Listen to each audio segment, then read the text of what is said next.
Hey everybody, this is a piece from Paresh Chattopadhyay titled On the Marxian Category of, quote, Competition of Capitals and Its Relevance for the Postrevolutionary Economy. This is from a journal, Research in Political Economy, edited by Paul Zarembka. This issue is this is volume 10 of this journal, and I actually had to get this book from an academic library because I could not find this article online for the life of me. So I'm actually reading out of a paper-bound book.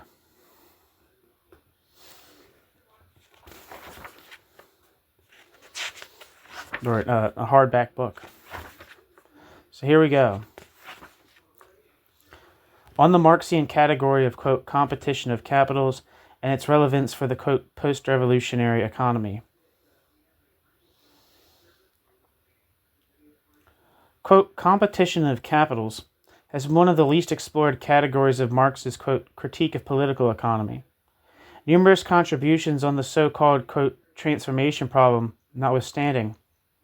In recent years, a number of economists have dealt with the theme, while many of them have correctly and clearly distinguished between the, quote, classical and the, quote, neoclassical positions on, quote, competition.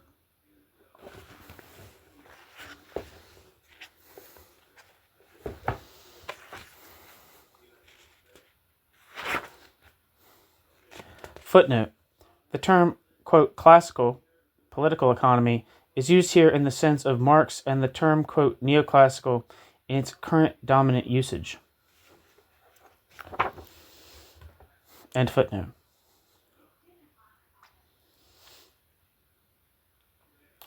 Virtually all of them seem to hold that classical and the Marxian positions on the question are similar, if not identical.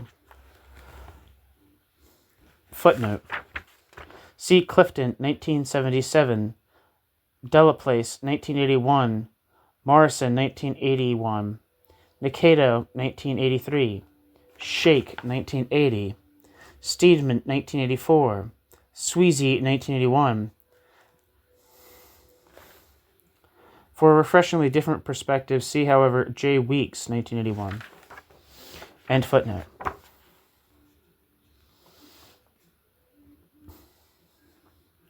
In the process of the specificity of Marx's contribution is ignored, and the crucial distinction between the, quote, political economy and its, quote, critique is blurred, the emphasis on Marx's specificity on the question is worth exploring not only academically.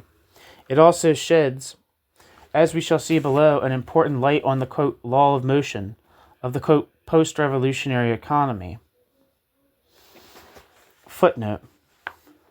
By, quote, post-revolutionary economy, PRE for short, is meant here the economy of the so-called, quote, post-revolutionary society, which as in its current usage refers to a society which has come into existence after a political party professing Marxism has seized the state power in the name of the toiling people and has established, quote, public ownership of the means of production, along with, quote, central planning, with the proclaimed aim of building, quote, socialism, and ultimately, quote, communism. End footnote.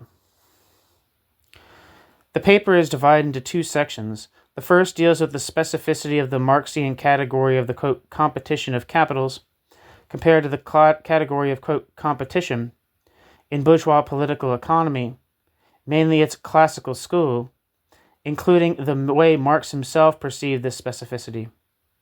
The second part examines the relevance of this category for the post-revolutionary economy, where the Soviet economy serves as the main reference point. New section, Part A. New section. Quote, competition of capitals is a theoretical category. Part A. Quote, competition of capitals as a specific category appears in Marx only. The classical political economy speaks in general of, quote, free competition, of course meaning thereby unimpeded competition among the capitalists. Quote, however, so firmly were they, classical economists, convinced that the competitive case was the obvious thing, that they did not bother to analyze its logical content, that is, of, quote, free competition. Competition meant the absence of monopoly and of public pricing, end quote. Schumpeter, 1954.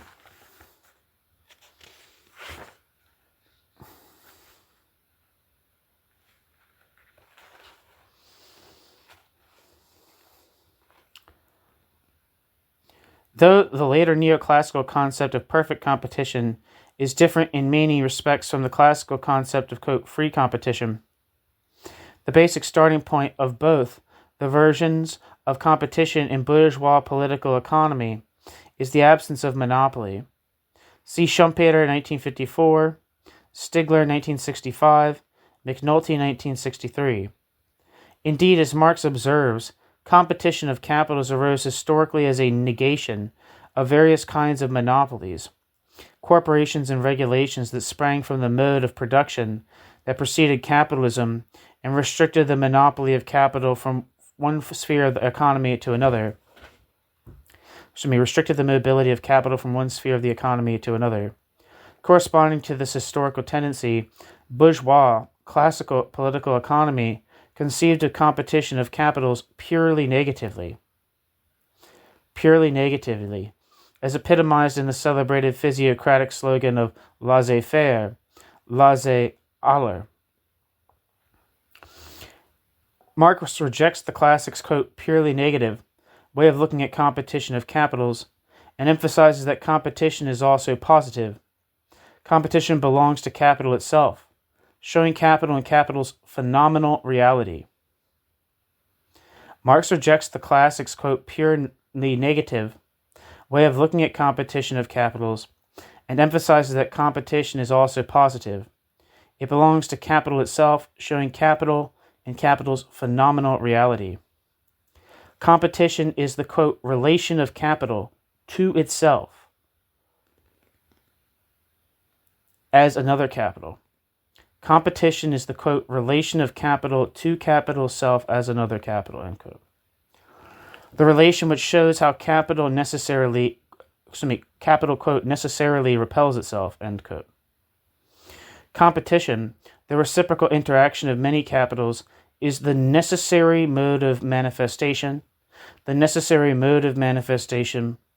of the inner tendency of capital, which is to, quote, develop surplus value infinitely, end quote. To create the, quote, biggest possible surplus of labor time over the time necessary for the reproduction of the wage, end quote. Marx.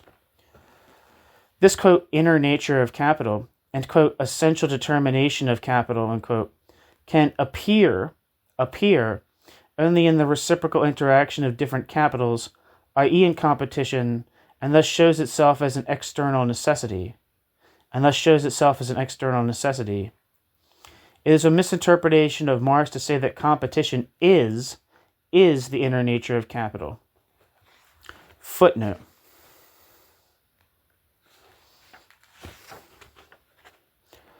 See Ben Fine, 1983. Fine's misreading of Marx is also exemplified by his misunderstanding in the same text of Roman Rozdalsky's important discussion of the Marxian categories of, quote, capital in general and, quote, many capitals.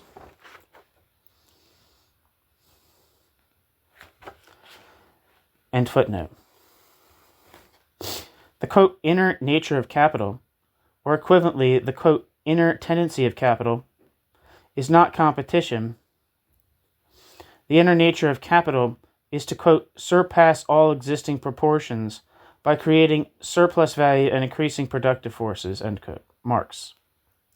This inner tendency of capital only appears, and is realized in phenomenal reality as reciprocal actions of many capitals, as a constraint imposed on individual capital by another capital.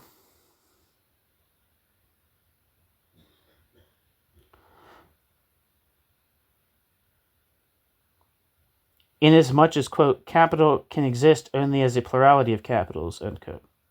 Marx.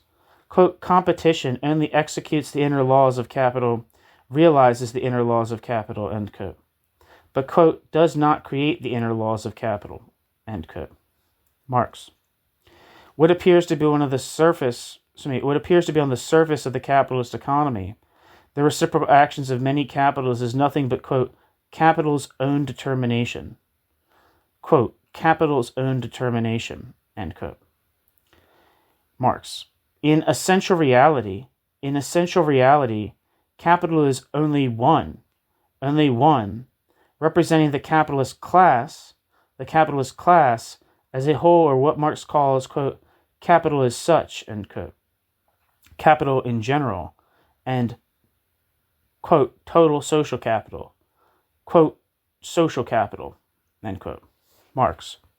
However, since capital does not exist without valorization, and since, quote, value which constitutes the basis of capital can only exist necessarily through the exchange against another value, end quote, showing the state of, quote, permanent repulsion, end quote, it is, quote, absurd to imagine a universal capital that would not find itself confronting other capitals to realize exchanges, end quote. Hence, capital shows itself in phenomenal reality through its fragments of many capitals. From this point of view, it should be stressed that there is no monopoly capitalism as distinct from competitive capitalism. All capitalism is competitive, since capital can appear only as many capitals in their reciprocal interactions. That which is popularly called, quote, monopoly phase of capitalism is only a particular phase of, quote, socialization of capital, in the sense of Marx, reached through the increasing concentration and centralization of capital, independently of the forms of competition of capitals.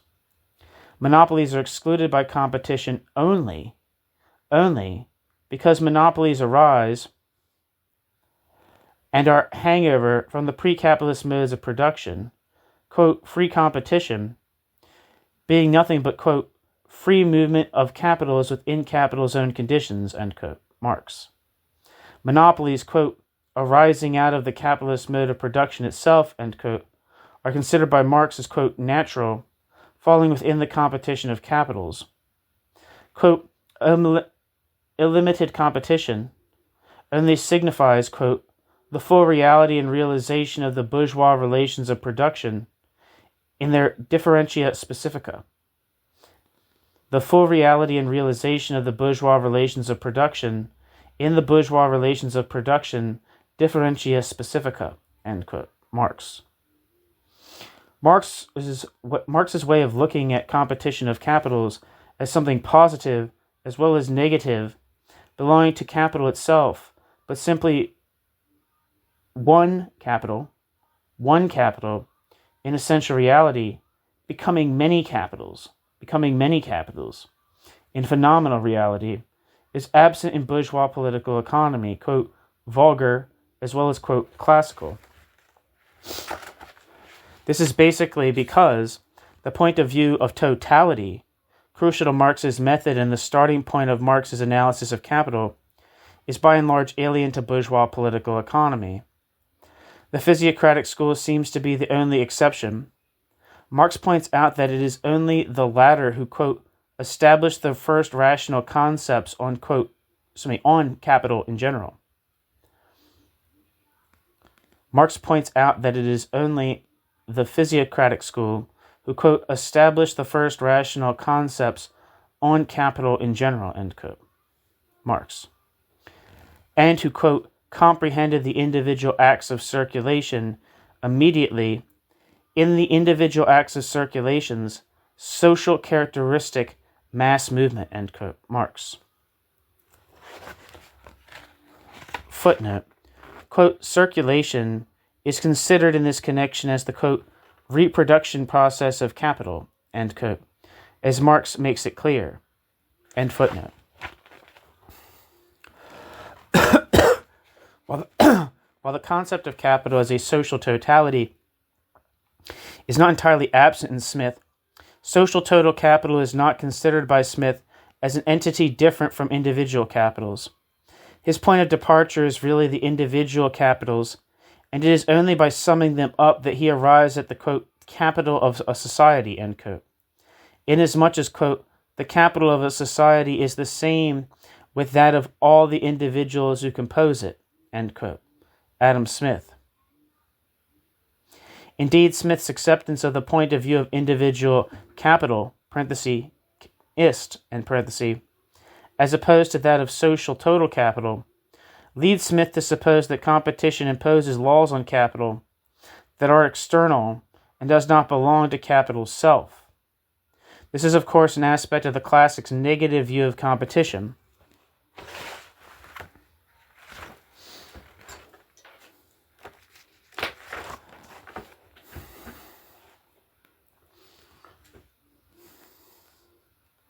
One moment.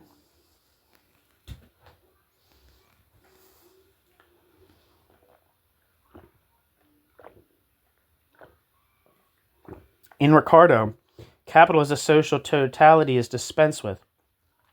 Marx's singularity in this regard was clearly pointed out by Rosa Luxemburg, who noted that out of the, quote, tangled mass of contradictions and fumbling attempts, end quote, of the classical political economy, quote, at last Marx for the first time brought out with classic clarity the fundamental distinction between individual capital and total social capital in their movements, end quote.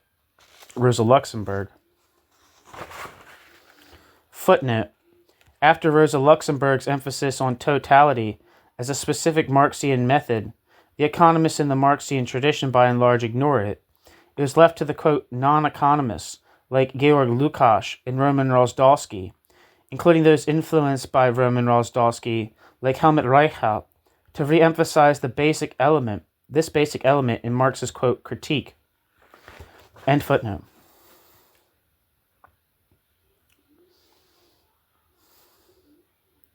Marx shows, contrary to the bourgeois political economists, that social total capital has an existence different from the existence of individual capitals. Quote, capital in general has a real existence different from the particular real capitals, ...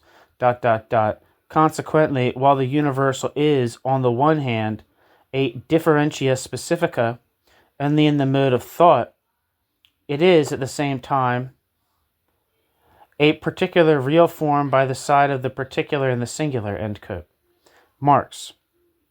Is only the point of view of capital as essentially a social totality that reveals the exploitative character of capital, while the point of view of individual capital, underlying, quote, free competition in bourgeois economy, that obscures the exploitative character of capital. Thus, in capitalism, compared to the earlier economic social formations, the immediate producer seems to be, quote, free in relation to the masters of the conditions of production, and the exploitative character of his/her labor remains invisible at the competitive surface of the bourgeois society. But things change as soon as we, quote, penetrate the phenomenon, of competition, and go behind the appearances, end quote. To, quote, discover the inner essence and the intimate structure of the capitalist process, end quote. I.e., as soon as we seize capital as a social totality, capital representing a class, then we find that, quote, from the social standpoint, the working class is, ... like the dead instrument of labor, an accessory of capital, ... The Roman slave is bound to his proprietor by a chain. The wage laborer is bound to his proprietor by invisible threads. Only his owner is not the individual capitalist, but the capitalist class. But only his owner is not the individual capitalist, but the capitalist class, end quote. Marx. Footnote. The last sentence in the passage was added by Marx to the French version. End footnote.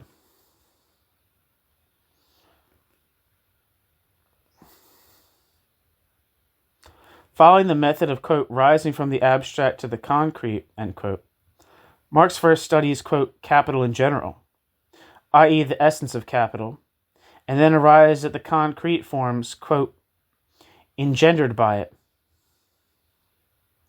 That is, the individual capitals, as the individual capitals appear in competition, quote, on the surface of bourgeois society, end quote. Quote, the finished form of economic relations as they appear on the surface, in the economic relations' real existence, and consequently also in the representations by which the bearers and agents of these relations seek to make a clear idea, is very different from, and in fact contrary to, these economic relations' internal and essential, but hidden form, and to the concept corresponding to it, end quote. Marx. Indeed, quote, all science would be superfluous if the appearance and the essence of things coincided immediately, end quote. Marx. This two-level analysis of reality, absolutely necessary to understand competition of capitals, is completely absent in bourgeois political economy, both in its classical and vulgar representations. B. New section. Section B. With this point of view of totality as his crucial methodological point of departure, Marx shows, contrary to the bourgeois political economists, that each capital is not an independent entity in an absolute sense. A particular capital is an organic part of, and hence dependent on a bigger magnitude, the, quote, social total capital, end quote.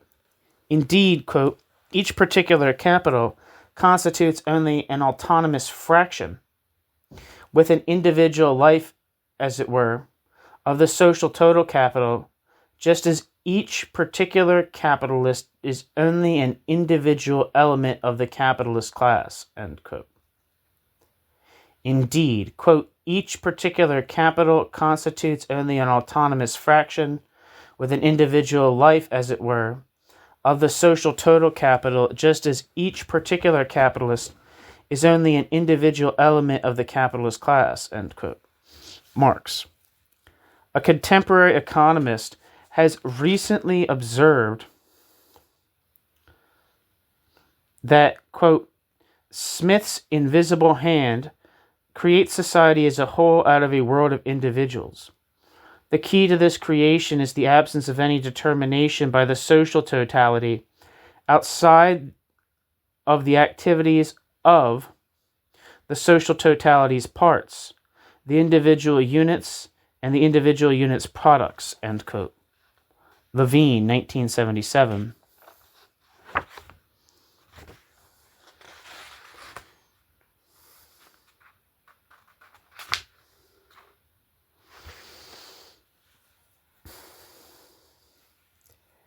Bourgeois political economy's position on individual capitals as being undetermined by, and hence being independent of social total capital, is not fortuitous. It arose from what Marx called the, quote, 18th century illusion of Robinsonade, end quote, which is fully shared by Smith and Ricardo, as illustrated by Smith and Ricardo's point of departure, namely, quote, the singular and singularized, Einzelne und Vereinzelte, Hunter and Fischer, end quote. Marx. Footnote. Marx's critique of bourgeois political economy's point of view of individual capital is also expressed in his critique of Proudhon's, quote, imitation of bourgeois economics, end quote, in holding that, quote, when a society of the capitalist mode of production is considered in block as a totality, it would lose its specific historically determined character, end quote. Proudhon did not understand that, quote, we are then dealing with the collective capital, end quote. Marx.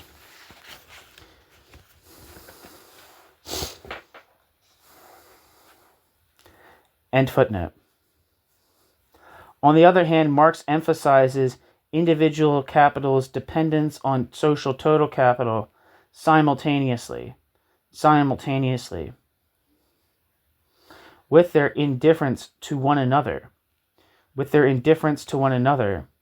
and independence from one another, In our words, individual capitals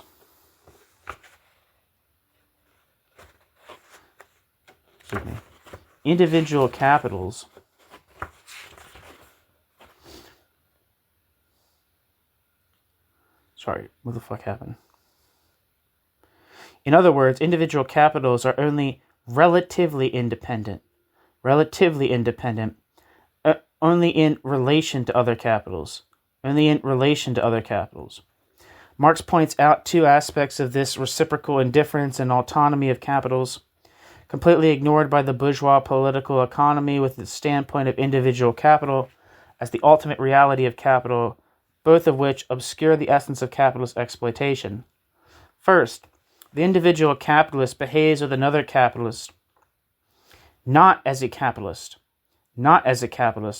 but as a simple commodity producer, inasmuch as the sale and purchase relation between capitalists that appears in competition, and through which surplus value is realized, quote, is not a capitalist relation, it is the relation of simple exchange, end quote.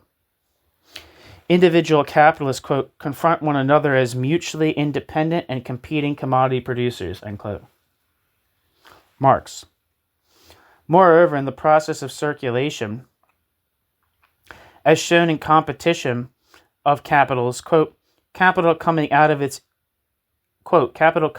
capital's internal organic life, disguises, verkleidet, the initial, form in which capital is opposed to labor, end quote. Marx.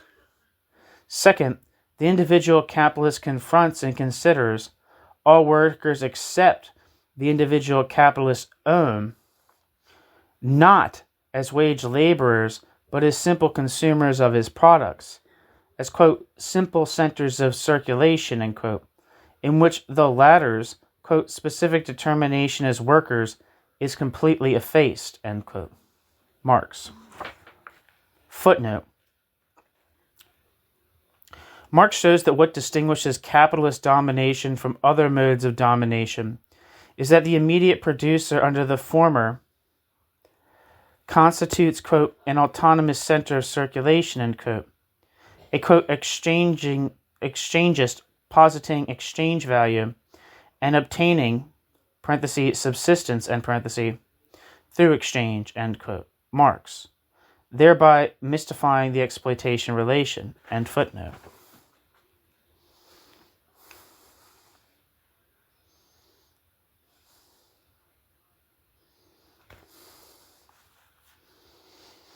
This illusion obscuring the essence of capitalist exploitation, created by competition of capitals, disappears only when we consider not only the individual capital, but the total social capital, represented by the capitalist class as a whole and the working class as a whole confronting it.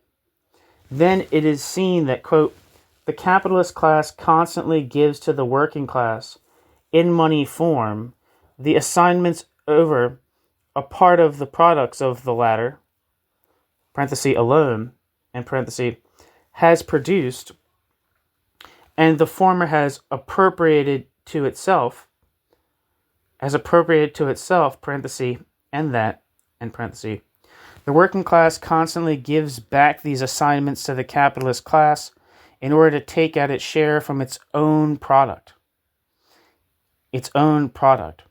What disguises this transaction is the commodity form of the product and the money form of the commodity, end quote. Marx.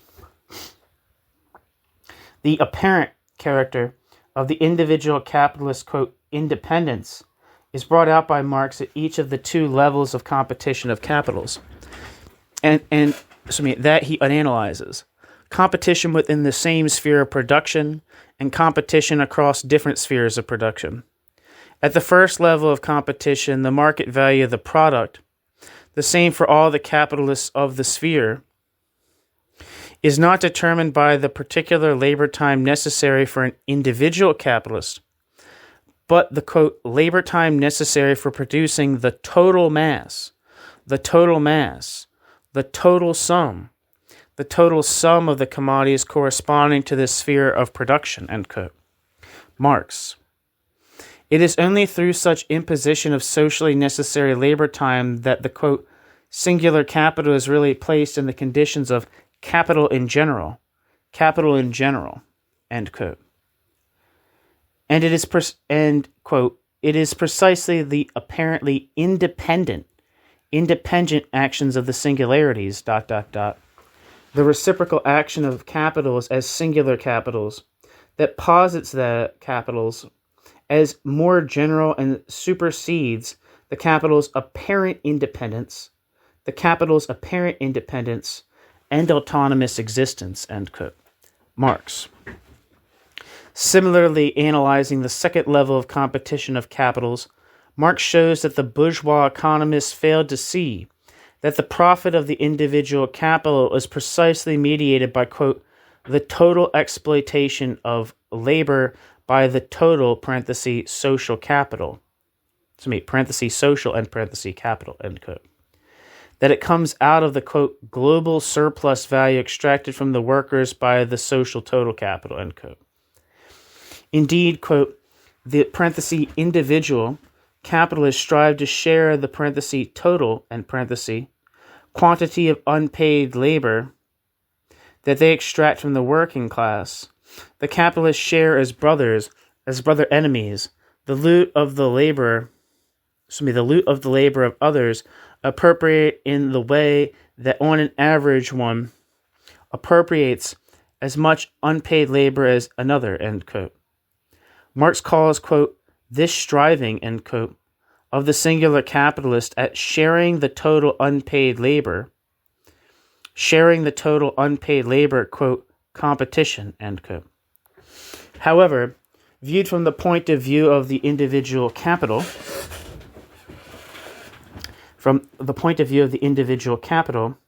which shows on the surface of the capitalist society its, quote, apparent independence in the face of the other, end quote, the origin of profit is mystified. Quote, surplus value transformed in profit has in fact itself disowned that surplus value's origin and lost that surplus value's character. That surplus value has become unrecognizable, end quote. Marx. The whole process of the establishment of the general rate of profit for the economy as a whole takes place behind the back of the individual capitalist, thereby completely hiding from the capitalist, as well as from the worker, the real nature and origin of profit. Quote, to what extent the average profit of the individual capitalist is engendered by the global exploitation of labor by total social capital, that is, by all his capitalist colleagues, all this interconnection is a complete mystery to him, end quote. Marx. And, quote, this inability to penetrate the phenomena and recognize behind the appearances the inner essence and the inner configurations of the process, end quote. Quote, this inability to penetrate the phenomena and recognize beyond the appearances the inner essence and the inner configuration of the process, end quote, is not only true of the individual capitalist, it is also true of the, quote, political economists themselves. Quote, the political economists themselves, end quote, who have not, quote, till now revealed this inner connection, end quote. Marx claims that it is he who has revealed this interconnection for the first time. No wonder that the, quote, basic law of capitalist competition, end quote, remained, quote, uncomprehended by political economy hitherto, end quote. Marx. Footnote. In view of such explicit statements by Marx, the attempt by various authors mentioned earlier to show similarity, if not identity, between Marx's position and that of the classics on, quote, competition of capitals is surprising unless they disprove Marx's statements. End footnote.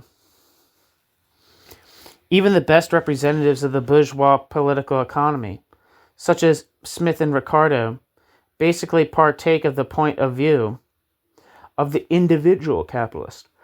The individual capitalist. For the individual capitalist, quote, the rate of profit, along with the wage rate, is given and appears as given, how and why does not interest the individual capitalist, end quote. Adam Smith, quote, sharing the crude empiricism, end quote, of the latter, the individual capitalist, quote, places himself entirely in the midst of competition and continues to argue sense and nonsense with the individual capitalist's own logic. End quote. Marx. Ricardo, in Ricardo's turn, assumes the general rate of profit as between different spheres as given, whereas Ricardo should have first analyzed how this general rate of profit itself is found. Thus, Ricardo fails to see that, quote, this latter operation already presupposes ... the partition of the whole social capital between the whole social capital's different spheres of employment determined by competition, end quote. Marx. Thus, Ricardo fails to see that, quote, this latter operation already presupposes ... the partition of the whole social capital into the whole social capital's different spheres of employment determined by competition, end quote. Marx. Footnote. The underlined portion is in English as reproduced here in the original. End footnote.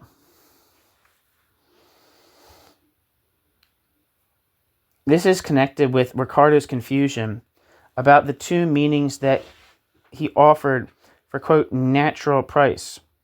Natural price is the labor value of the commodity, and the natural price is the cost of production of the commodity, different from that commodity's labor value. As a matter of fact, instead of discussing how competition of capitals, quote, transforms values into cost prices, end quote, in the sense of Marx's, quote, prices of production, end quote, Ricardo, following Smith, analyzes how competition reduces actual market prices to cost prices. In other words, Ricardo, accepting the Smithian tradition uncritically, follows a, quote, false route and is preoccupied with only one aspect of the competition of capitals, quote, the most superficial, end quote. Namely, quote, the rotation of actual market prices around cost prices or natural prices, ... the equalization of the market prices in different trades to general cost prices, end quote. Marx. Ricardo's, quote, blunder comes from the fact that, quote, knowing the nature of neither profit nor surplus value, end quote, Ricardo does not separate surplus value from profit in the same way, nor does Ricardo clearly differentiate value from, quote, natural price. Basically, Ricardo, quote, does not understand the process of genesis and reproduction of capital, end quote, believing as he does that capital is the result of saving, that, quote, capital is explained by the differentia specifica of capital, end quote. Ricardo does not understand the differences. Indeed, quote, the creation of surplus value can never be clearly understood by the bourgeois economists.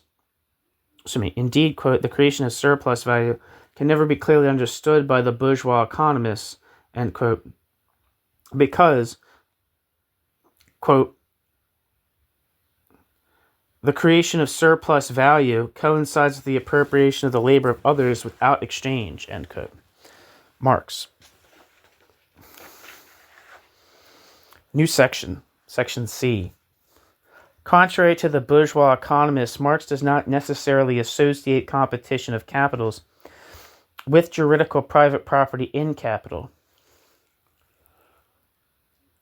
What in Marx is essential for the competition of capitals is not the existence of capital as juridical private property as such, but its existence as individual capital, confronting other individual capitals as reciprocally autonomous entities independently of the question of juridical ownership. This is, of course, a consequence of the Marxian distinction between the, quote, economic property and the, quote, juridical property of capital. Quote, capital in the process of production as opposed to capital as property, end quote. Marx. And following the basic Marxian distinction of capital as a specific social relation of production, parenthesis, the capitalist being conceived as a simple bearer of this relation, end parenthesis, from the particular forms of juridical ownership in which it appears. Footnote. In this connection, see the highly interesting but unduly neglected work by V.P. Shkredov. I have a biography of V.P. Shkredov. I think V.P. Shkredov, one of V.P. Shkredov's things is that Paresh Chattopadhyay draws on is the notion of the autonomies of production, the autonomous nature of Soviet production sites of production.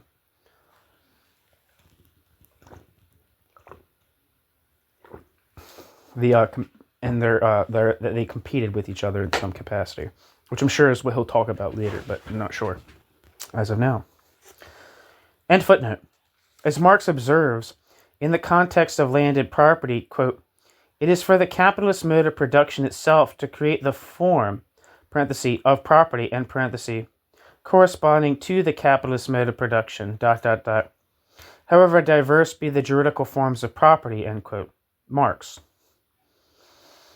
In fact, the capitalist mode of production at first simply takes over the institution of juridical private property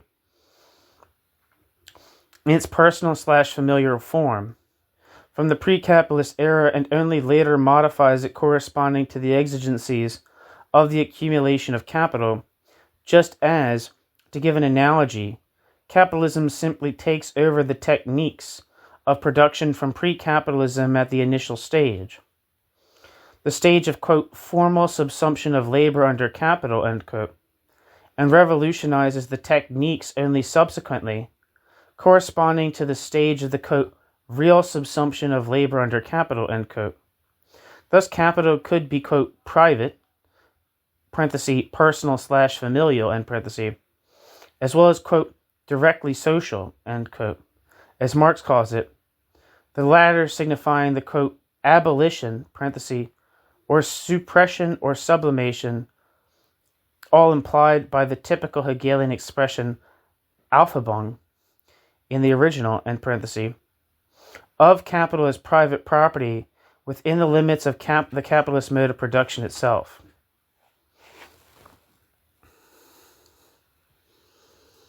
Of capital as private property within the limits of the capitalist mode of production itself, end quote, Marx. Footnote. The revolutionary implications of the existence of capitalism without parenthesis juridical private property in capital referred to by Marx has escaped most of the economists writing in the Marxian tradition. End footnote.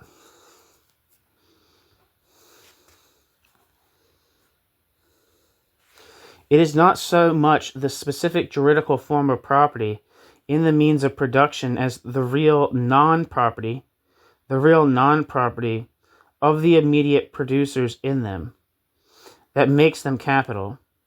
It is not without significance that the concept of capital in Marx is nowhere dependent on a specific juridical form of property. on a specific juridical form of property and capital. Lenin's well-known definition of capitalism, based entirely on this concept, which Lenin continued to hold starting as the early 1890s, says nothing about the juridical form of property and capital either. True, the Communist Manifesto speaks of the, quote, abolition of private property, parenthesis, in the means of production, in parenthesis, end quote, as the aim of the communists. This has been widely interpreted, much to the advantage of the rulers of the post-revolutionary economies, as the abolition of, quote, private property, end quote, in the juridical sense of the term. However, a close reading of even this early Marxian text shows that, that by, quote, private property, in the means of production in this context, the authors basically mean, quote, class property of the bourgeoisie, which of course the authors always are under, let me repeat that sentence, I fucked it up. However, a close reading of even this early Marxian text shows that by, quote, private property in the means of production, in this context, the authors basically mean, quote, class property of the bourgeoisie, which, of course, they always are under capitalism, irrespective of the specific juridical forms they assume, and as such they remain the, quote, non-property of the immediate producers referred to above. Consequently, competition of capitals is perfectly conceivable without the existence of juridical private ownership in the means of production. For competition of capitals to exist, it is sufficient that there exist different units of parenthesis commodity and parenthesis production based on wage labor, reciprocally exchanging their products, independent of the question of legal title to ownership over the particular unit. Each unit is then a center of effective appropriation of surplus value, an autonomous, reciprocally, profit center, where profit is conceived as, quote, excess of sales price over cost price, end quote. The form in which surplus value appears, end quote. In this regard, Marx's discussion of competition in Chapter 9 of Capital Volume 3 is of an extreme importance. In the numerical example with which the chapter opens, Marx considers 5 competing capitals as being fractions of, quote, one single capital, end quote. Alternatively, the different capitalists are considered as, quote, simple shareholders of one single joint stock company, end quote. Finally, all 5 capitals, parenthesis, investments, and parenthesis, are considered to be, quote, belonging to one man, end quote, obviously in the sense of juridical property, who fixes the cost of production for each capital differently, that is, following the different organic compositions each one entails, end quote. Quote, not end quote, quote. As regards the different masses of surplus value or profit produced by 5 capitals, the capitalists, their legal owner, Paresh Chattopadhyay, in parentheses, could very well count them as profit engendered by his total advanced capital in such a way as to attribute an adequate part of it to each fraction of 100 of capital.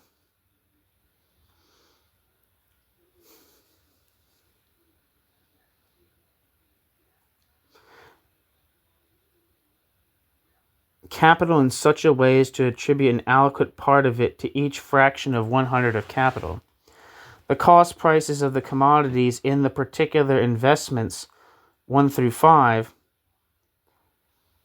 would therefore be different, but the fraction of the sales price coming from the profit added to each fraction of 100 of capitals would be the same for all the commodities. The total prices of commodities 1 through 5 would be equal to their total values, in the same as when, in the society, the totality of all branches of production is considered, the sum of prices of production of the commodities produced is equal to the sum of those commodities' values." End quote. In other words, in this extremely significant example, Marx envisages 5 singular capitals, each exchanging its product against the products of other capitals in its capacity as a reciprocally autonomous appropriation/profit center, but all of them juridically belong to one owner. This is a clear case of competition of capitals without there being a separate (private) owner for each separate capital. This is a clear case of competition of capitals without there being a separate (private) owner for each separate capital. The discussion also helps us to understand an apparent puzzle in Marx's position on the form of existence of capital. We cited earlier Marx's statement about the, quote, absurdity of there being a, quote, universal capital without any other capital confronting that universal capital. Now, in the French version of Capital, Volume 1, the only foreign language version, let us emphasize, in the composition of which Marx had a direct hand, while discussing the law of accumulation of capital, Marx speaks of the, quote, total national capital, tending to, quote, constitute a single capital in the hands of a single capitalist or single company of capitalists. Now in the French version of Capital 1, the only foreign language version, and let us emphasize, in the composition of which Marx had a direct hand, while discussing the law of accumulation of capital, Marx speaks of the, quote, total national capital, tending to, quote, constitute a single capital in the hands of a single capitalist or a single company of capitalists, end quote. Marx. This is very similar to what Marx envisages in Chapter 9 of Capital 3 as the form of existence of capital as we saw just now. The logical contradiction between this position and that on the, quote, absurdity of a single, quote, universal capital in the Grundrisse is only resolved if you remember that Marx's important distinction between the, quote, juridical property and the, quote, economic property of capital, referred to earlier.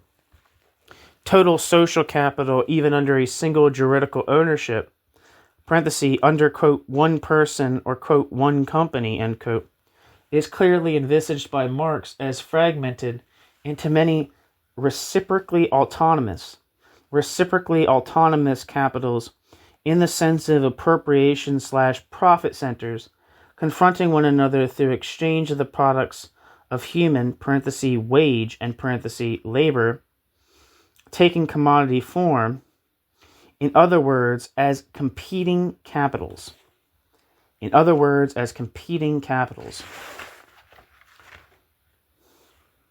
Footnote.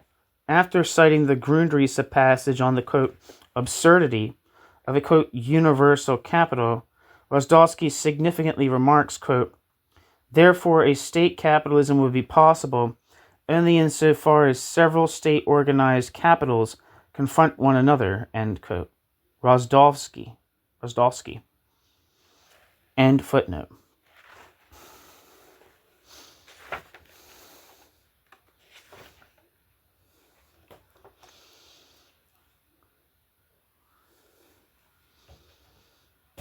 New section.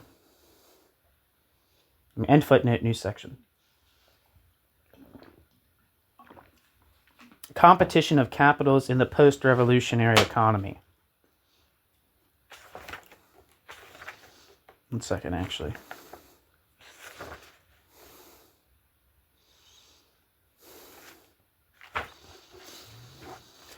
The question of the existence of, quote, competition of capitals, end quote, in the sense of Marx, in the post-revolutionary economy presupposes the question of the existence of capital as such, in the post-revolutionary economy. The question of the existence of capital as such in the post-revolutionary economy not being the direct subject of this paper, we shall not go into it in any detail. Let us, however, touch upon this question by way of raising a methodological issue. Beginning at least with Rudolf Hilferding, some Marxists have denied the existence of capital, (ism), in the post-revolutionary economy on the basis of the alleged absence of competition among post-revolutionary economies' units of production, besides the absence of juridical private property in the means of production, Footnote. See Hilferding, 1970. Hilferding called the Soviet economic system, quote, totalitarian state economy, end quote, to which he believed the economies of Nazi Germany and fascist Italy were, quote, drawing closer and closer, end quote. I actually finished that essay today, and I thought it was actually quite good and informative. I think it's one of the stronger critiques I've seen of the notion of capitalism in the USSR. Obviously, Chattopadhyay is going to disagree with it, but I think it's one of the stronger pieces that theorists of state capitalism have to contend with. Anyway, end footnote. We submit that it would be more appropriate following Marx to examine first whether capital, as a relation, exists in the immediate process of production in the post-revolutionary economy before examining the reciprocal relations among the units of production. The, quote, examination of capital as such is different from that of capital in relation to another capital, end quote. Marx. And, quote, the relation of capitals in capitalist reciprocity is explained after the examination of what they have in common, that is, being capital, end quote.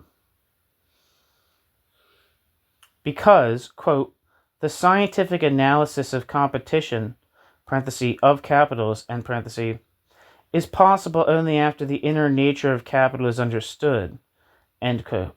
Marx.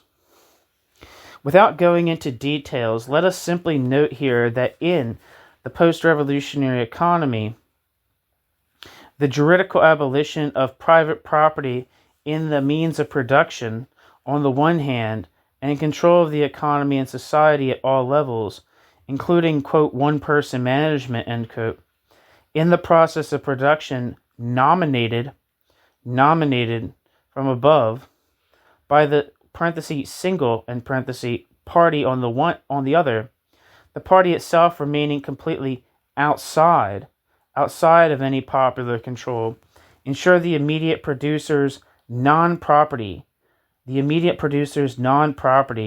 of the objective conditions of production. Footnote. Quote, in Eastern Europe, the direct producers have no real chance, but also no formal possibility, and no right to articulate the direct producers' own interest themselves. The members of the apparatus face the direct producers as the self-appointed representatives of their best and real interest, and any questioning of this institutionalized right of representation amounts to an open rebellion, end quote. See Faher, Heller, and Marcus, 1983.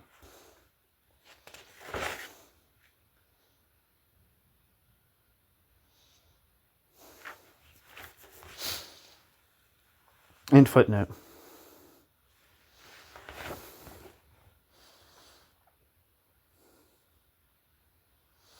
At the same time, the immediate producers in the post-revolutionary economies are not a part of the means of production in their relations with the individual units, enterprises, associations of production. This, quote, double freedom, end quote, in the sense of Marx, of the immediate producers ensures that their labor power is a commodity. Marx shows that the sale of labor power against a remuneration as such does not necessarily indicate the existence of wage labor. That is, capital as a relation. Without commodity production, there is no wage labor. That is why even when the mercenaries in the Roman army sold their labor power to the state against a monetary remuneration, this act itself did not imply capitalism, inasmuch as this sale of labor power, in the absence of commodity production, did not yet constitute wage labor. Some scholars, writing ostensibly from a Marxist point of view, indeed deny the existence of generalized commodity production in the post-revolutionary economies, either by maintaining that the products there are only use values,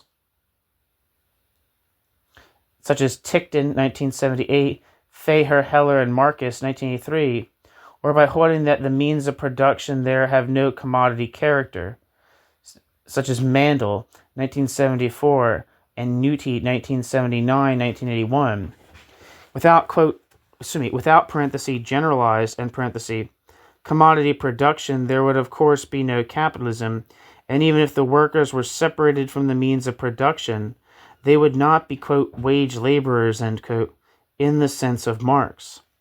However, the products of human labor in the post-revolutionary economies are, in general, commodities for the simple reason that they are produced by the reciprocally autonomous fragment of total social labor, not for the use of those who directly, end parenthesis, produce them, but with a view to exchange, and use values there, as in any commodity economy, are not just directly distributed, but have to be mediated by exchange values, irrespective of the forms of this exchange, and independently of the juridical form of property over the means of production producing them. Commodity production is not necessarily based on the existence of juridically separate properties over the means of production. Footnote. It is well known that Stalin, in the same way as Preobrazhensky before him, upheld the non-commodity character of the means of production transacted within the state sector of the Soviet economy on the basis of the absence of juridically separate properties over them.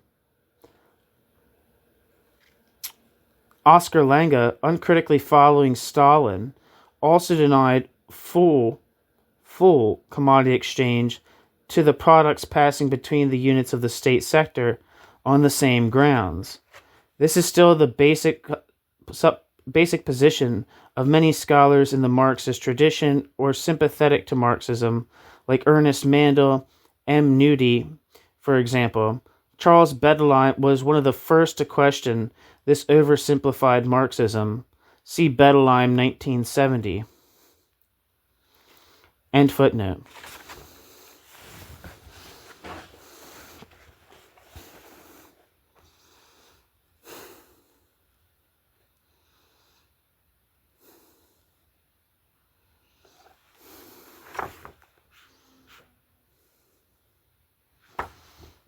And where am I? In Marx's well-known formulation, quote, the objects of utility become commodities only because they are products of private labors executed independently of one another, end quote.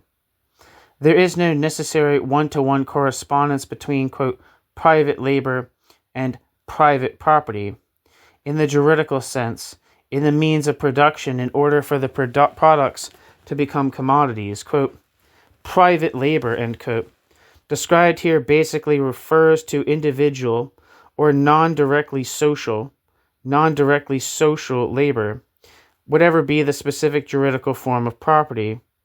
What are mutually exclusives are commodity production and directly social labor at the level of society.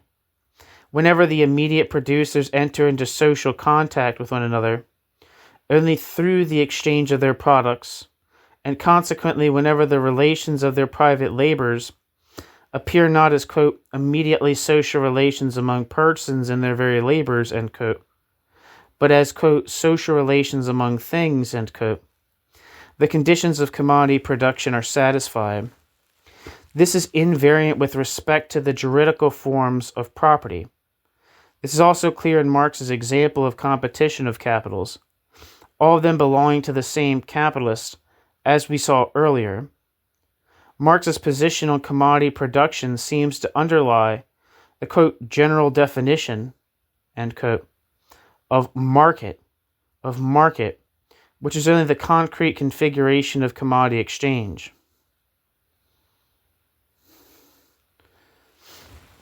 Recently offered by the eminent Hungarian economist J. Kornai as, quote, a system in which isolated producers and consumers are functioning as actors, and,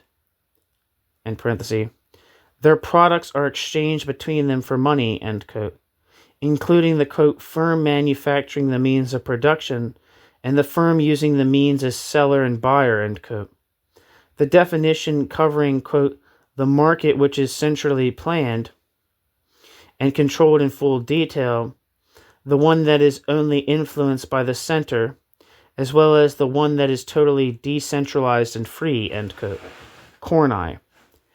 It seems that the opinion that there is no, generalized, commodity production in the post-revolutionary societies results from a confusion between the juridical forms of property and the real relation of appropriation, as well as from the unwarranted assumption of the mutual exclusiveness of central planning and commodity production.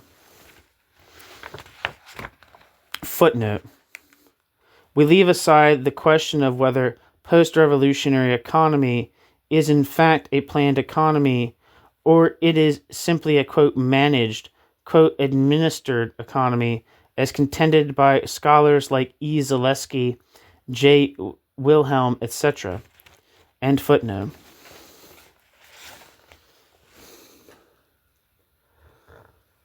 Law in a society, however, can never be higher than the economic formation of the society in question, and the juridical act of the state in the post-revolutionary economy results in a quasi single ownership in the means of production, and the institution of central planning could not overstep the reality of the reciprocal separation of the units of production relating to one another through exchange, taking money commodity form, as well as the separation of the immediate producers from the objective conditions of production. In fact, the commodity sphere of production in post-revolutionary economies seems to have widened rather than narrowed over the years. Quote, in spite of the organized economic, political, and sometimes even physical pressure, commodity production maintained itself, renewed itself, and extended to many fields, end quote. Writes a contemporary Yugoslav economist, referring to what he calls, quote, several socialist countries, end quote, adding that these, quote, are, now, more of a commodity-producing nature than they had been before the revolution. Are now more of a commodity-producing nature than they had been before the revolution. See A.M. Vasek, 1977. Similarly, the East German Marxist Rudolf Barrow, in his widely discussed work, points out that, quote, eventually the entire, quote, socialist economy had necessarily to be recognized as one of commodity production, and the law of value had again to give sway, the The final phase of this process, brings the recognition of the market as regulator of the satisfaction of needs by production, end quote. Borrow. An important quantitative index of the enlargement of commodity production in the USSR, for example, is what the Soviet statisticians call the, quote, commodity traffic for the totality of the means of public transport, end quote.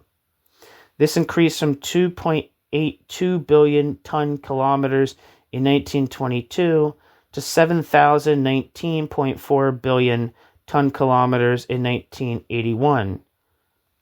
See Narcos 1982. At least beginning with the late 1950s, the Soviet spokespersons yielding to the evidence and the exigencies of managing the economy recognized that the Soviet economy in all sectors is basically a commodity economy, though for ideological reasons, thereby standing Marx on his head, they call it, quote, socialist commodity production, end quote. What the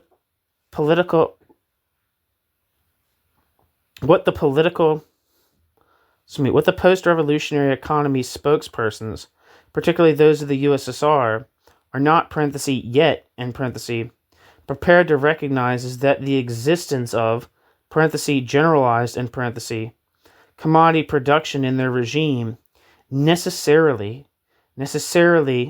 implies the absence in the regime of directly social labor, at the level of society, Quote, the very necessity of transforming the product or the activity of the individual first into exchange value, money, that they, in this form of things, receive and prove their social power, demonstrates two things. One, the individuals still produce only for the society and in the society.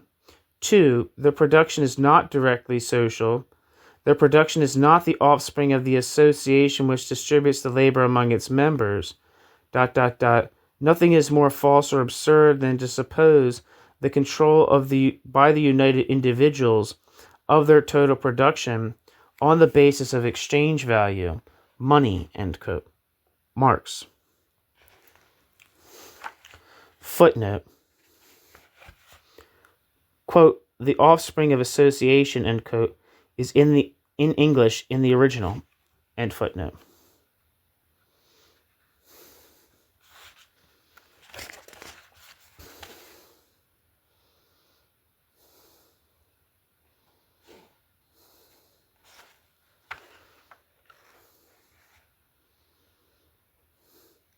Very few Soviet economists have shown the necessary lucidity or courage to go beyond the formal juridical property relations and connect the continuation of commodity production with the persistence under the system of, quote, private, that is, non-directly social, character of labor at the level of society.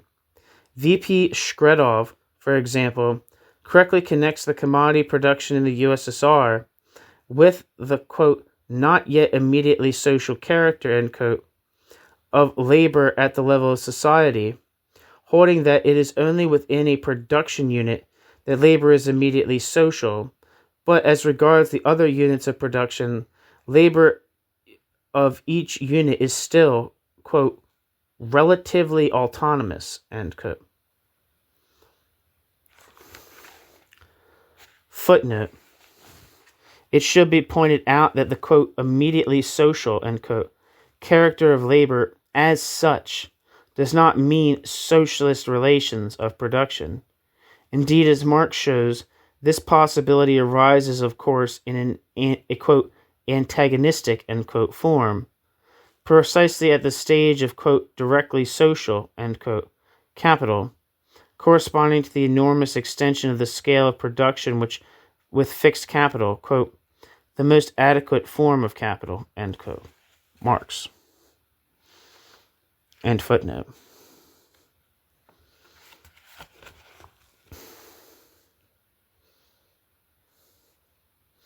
Very few Soviet commodity production in post-revolutionary economies is not, quote, simple commodity production, end quote. Not to speak of the absurd, quote, socialist commodity production, end quote, given the, quote, double freedom, end quote, of the immediate producers in the, parenthesis, reciprocally separate, end parenthesis, units of production. The commodity production in post-revolutionary economies is capitalist commodity production, independently of the question of formal juridical ownership. In other words, we are in the presence of, quote, exchange of capitals in their multiplicity, end quote. Marx.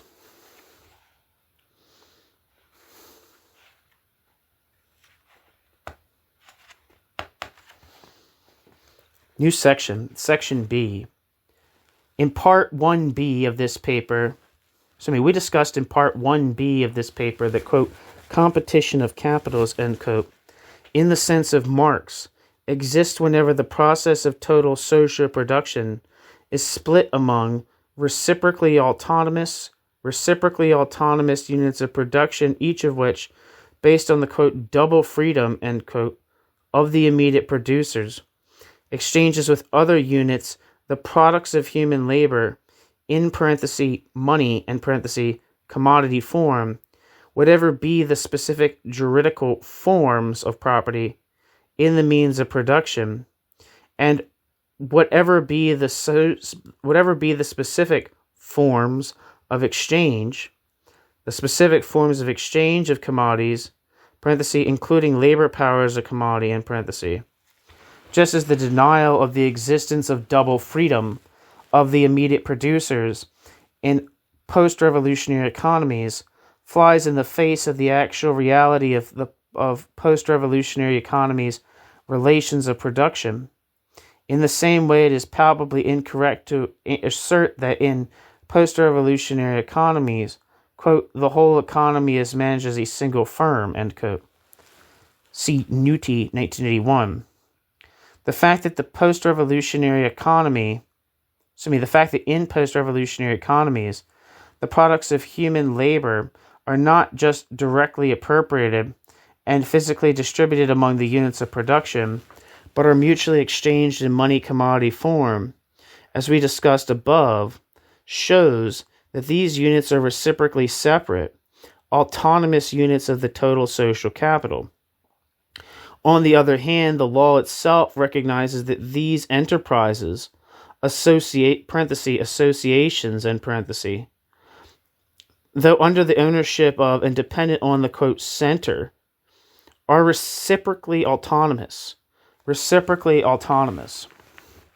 Thus, quote, the state enterprises, end quote, deeming to, quote, possess separate property, end quote, and, quote, operating at the state enterprise's own account, having fixed and circulating assets assigned to them, and a separate balance sheet, end quote, are considered to be, quote, juridical persons, end quote. Parenthesis, Legislative Acts of the USSR 3, 1983, 106, end parenthesis. As a current Soviet Uchebnik elaborates, quote, enterprises enjoy the right of a juridical person, i.e., establish economic relations and conclude agreements with other enterprises, ... For the purpose of economic activities, they hire workers, organize the production process, purchase the necessary means of production, and sell the produced output, end quote. G.N. Kudo-Kormov, 1985. We know from Marx that it is reciprocal, that is relative, and not absolute independence of different capitals that is relevant for their competition. Footnote. Even as regards, quote, the center, the subordination of the hierarchically lower organizations of production is not as complete as might appear from a formal, parenthesis, superficial, end parenthesis, reading of the situation. Thus, quote, the ministries may regroup and adjust plan assignments, reassign supplies and customers, or alter allocations of resources, end quote. Parenthesis, ordained by the, quote, center. See G. Popov, 1983, volume 35, number 3, our emphasis.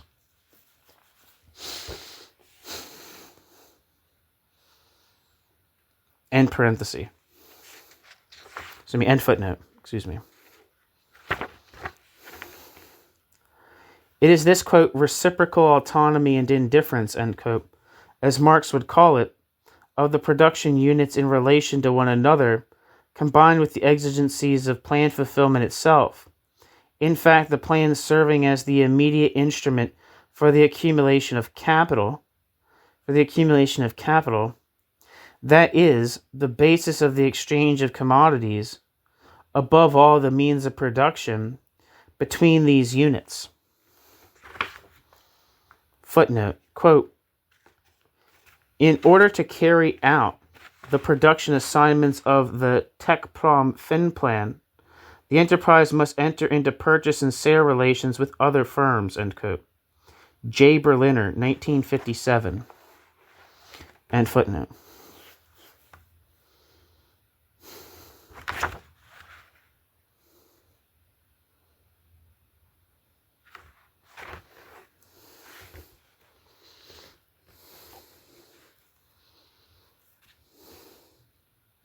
About 3 decades ago, a leading Soviet economist had already noted that, quote, the state enterprise, parenthesis, in the USSR, end parenthesis, uses a part of the monetary income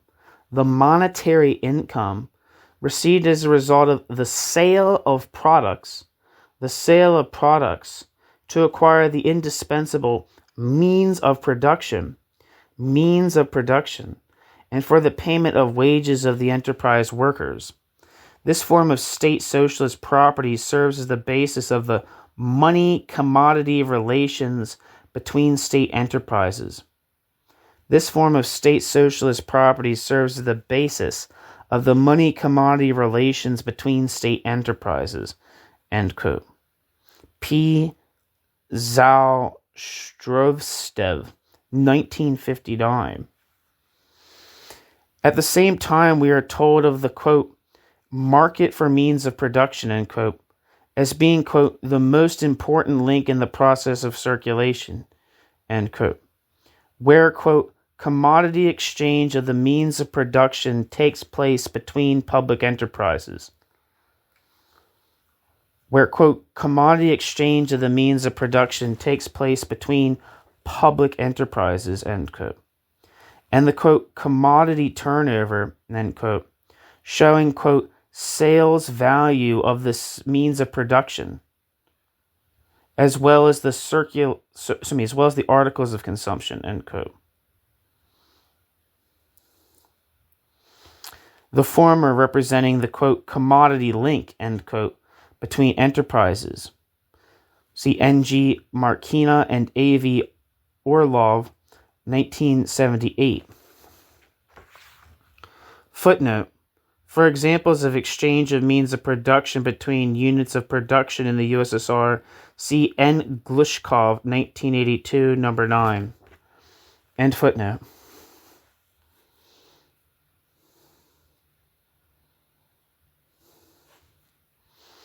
An important qualitative indicator of the growth of enterprise commodity exchange in the USSR is the increase of bank credit, both short-term and long-term, from 64 billion rubles in 1940 to 413.5 billion rubles in 1981.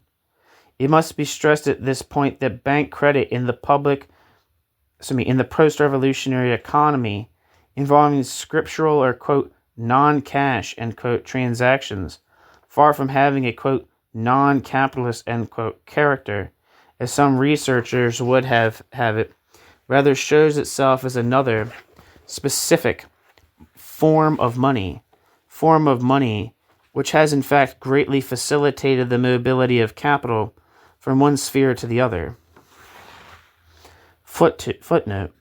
The important remarks of Charles Bettelheim on the maximum scope for mobility of capital in the USSR, see Bettelheim, 1982.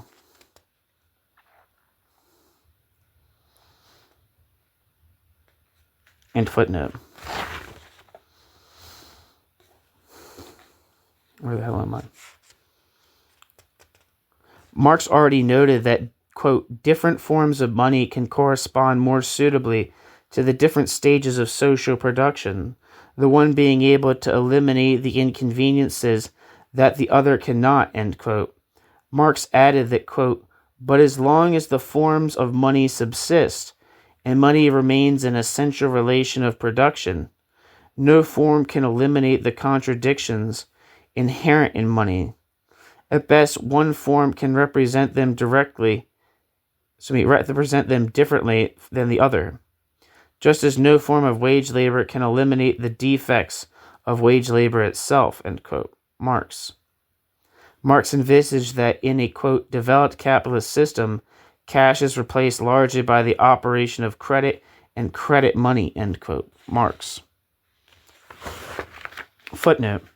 It may be recalled that regarding the competition of capitals, Marx ascribed Ricardo's greater ability compared to Smith's, quote, to quote, define more precisely the migration of capital from one sphere to the other, end quote, due, quote, only to the greater development of credit in Ricardo's time compared to Smith's, end quote. Marx.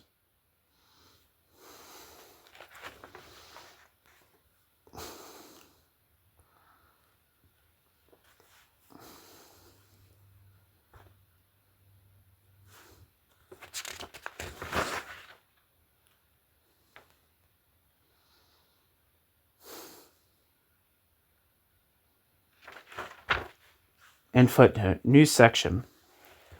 Though the Soviet spokespersons now recognize the reciprocally autonomous character of the units of production and the money commodity character of the products exchanged between them, they refuse to recognize that these units, quote, compete reciprocally. For according to them in their society, quote, based on the principle of public property, end quote, competition between units of production, quote, based on private property and the means of production, end quote, does not and cannot exist. For instance, see V.A. Buterin, 1978. If commodity production and exchange can take place among units of production without there being separate ownership for each of these units, we see no reason why these units cannot, quote, compete with one another in the Marxian sense. The traditional Soviet position has been that, quote, the production relations between socialist enterprises are relations of comradely cooperation and mutual assistance, end quote. Kozlov, 1977. And obviously, in that sense, non-competitive. However, faced with the problem of secular slowdown of their economy, the Soviet economists themselves seem to be gradually coming to grips with the harsh reality of their society, one of the important facets being the existence of not-so-comradely relations between the production units. Quote, differences in the economic interest of various branches of industry are obvious, end quote, writes R.G. Karagadev. Quote, they intensify in connection with the scarcity of many types of resources. Given the organizational separateness of branches, these differences are the source of collisions, The attempt to give priority to the growth of, quote, one's own branch, the attempt to give priority to the growth of, quote, one's own branch, is natural under these conditions, The organizational separateness of branches seriously impede inter-branch cooperation. See Karagadev, 1984. As in the case of the reality of the existence of economic cycles, in post-revolutionary economy, the non-Soviet East European economists, compared to their Soviet colleagues,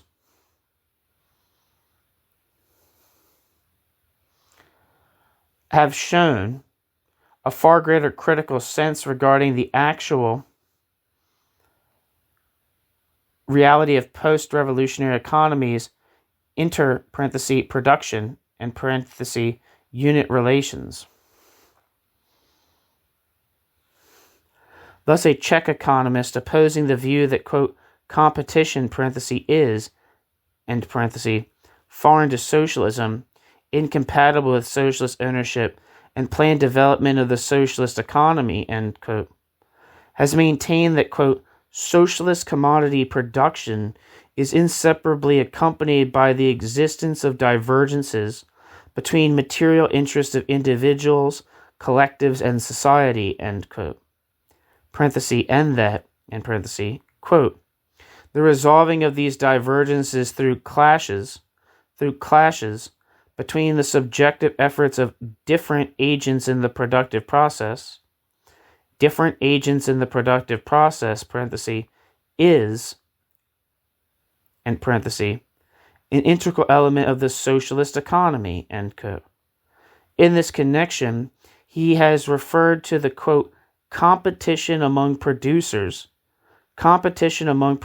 of various products, end quote, arising from, quote, mutual conflict of interest among enterprises, end quote, due to the, quote, commodity base of the socialist economy, end quote.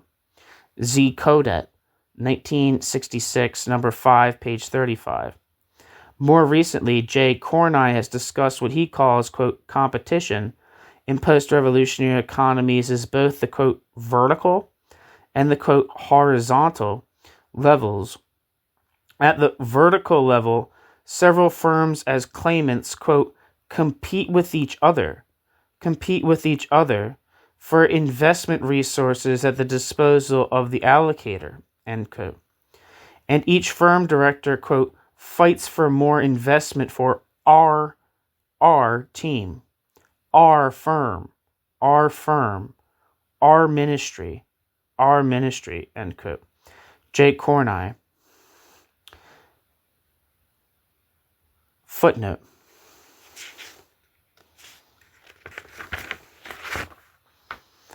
Three decades ago, J. Berliner drew the attention of the, quote, Western readers to the existence of, quote, competition for scarce resources, end quote, including, quote, competition for allocated commodities, end quote, among the Soviet managers.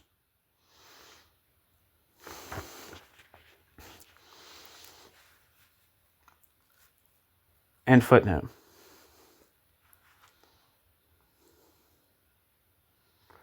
Horizontally, the buying firms are, quote, faced with, end quote, selling firms, creating a, quote, market relation in which buying firms, quote, continue to compete with each other, end quote. J. Cornai. As an important aspect of this inter-enterprise relation, the enterprises, we are told by two other Hungarian economists, quote, compete for labor power, quote, even if the central regulation of wages is very rigid, inasmuch as it is only the basic wage which can be determined by the central planner, end quote. See P. Galassi and E. Sick, 1982, October. Footnote. Long ago, Ricardo pointed out that, quote, an accumulation of capital naturally produces an increased competition among employers of labor.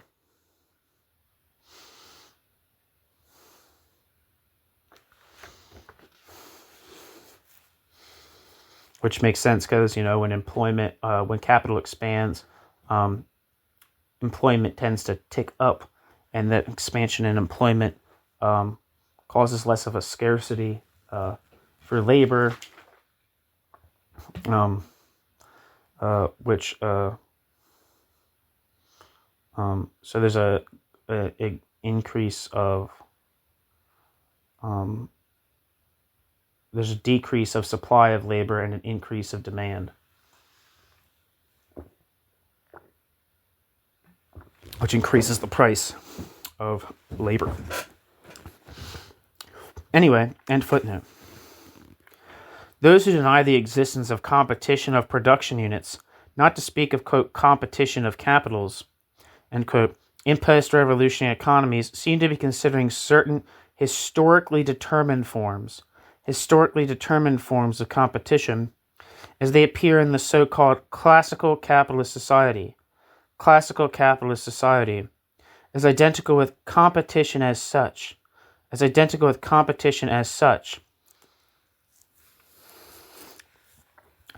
opposed to this rather narrow, one-sided, and ahistoric view. The perception of the context of competition by some, quote, insiders of post-revolutionary economies seems extremely meaningful to us. Quote, we cannot accept the definition of competition among enterprises, end quote, writes K. Lanier, quote, starting exclusively from the situation of commodity markets, especially not the situation according to which speaking about competition makes sense only in case of excess supply, while with the shortage of goods there is nothing to compete for, ... We consider the policy of wait and see, withdrawal, taking no action, the non-ostentatious utilization of a good situation previously achieved at least as much as forms of competition as their contrary, end quote. K. Lanier, 1980.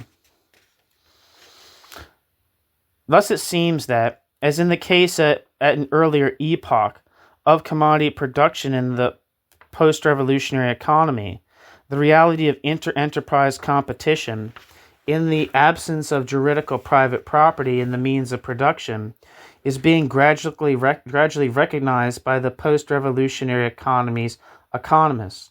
They do not acknowledge this as competition of capitals, even though many of them accept, besides the existence of commodity production, the existence as well of wage labor in post-revolutionary economies' units of production.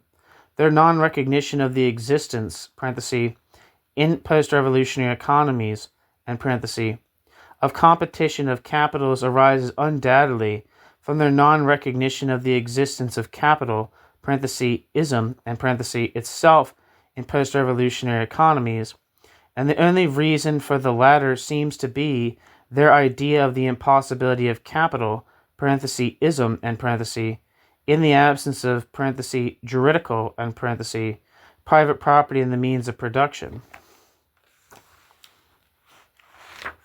Footnote.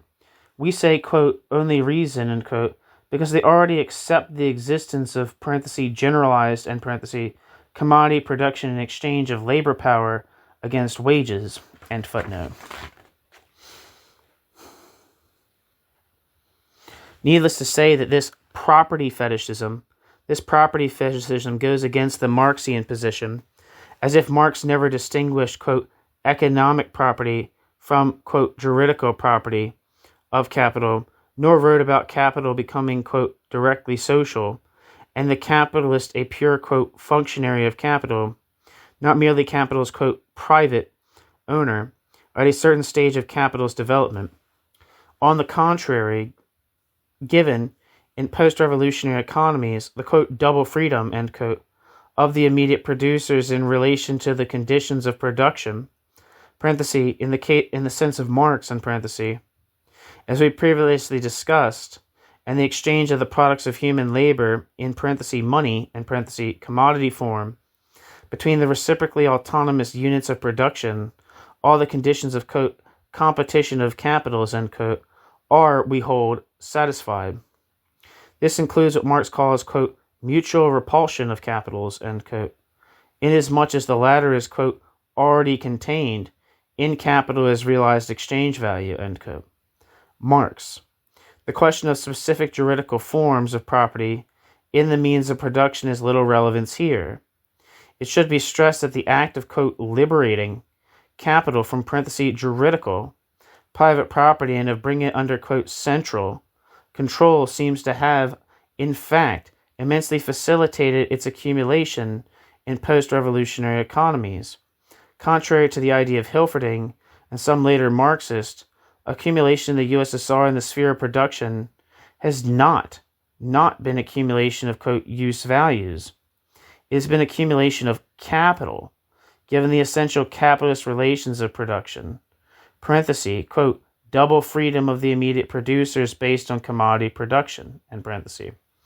Beginning with the, quote, original expropriation, end quote, of the immediate producers during the early years of the Soviet rule there, has been, at an uninterrupted rate, expanded reproduction of the separation